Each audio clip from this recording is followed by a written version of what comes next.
Субханаллах, вальхамдулиллах, ва ла иляха илляллах.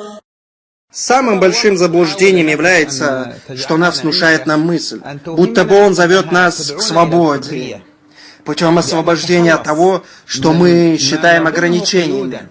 Узами шариата обязательно запретное, делай это, не делай то, узами проявления уважения к родителям, повиновения им, путы узами социума, общества, соблюдения его манер и традиции. Да, мы понимаем, что люди могут использовать шариат в своих интересах, чтобы извлечь выгоду или получить власть. Но здесь заключается более глубокий смысл, и в этом наш народ смеется над нами. Мы должны использовать иную, более величественную обязанность воинской свободы. Это освобождение нас от самих себя.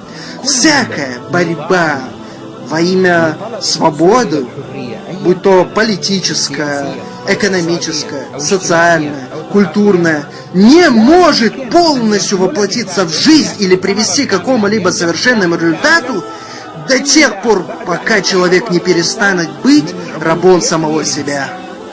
Человек, который не может освободиться от своих собственных желаний и организовать себя, никогда не сможет освободить своих людей, свое общество, свою экономику, свой интеллект и все, что его окружает в продуктивном смысле.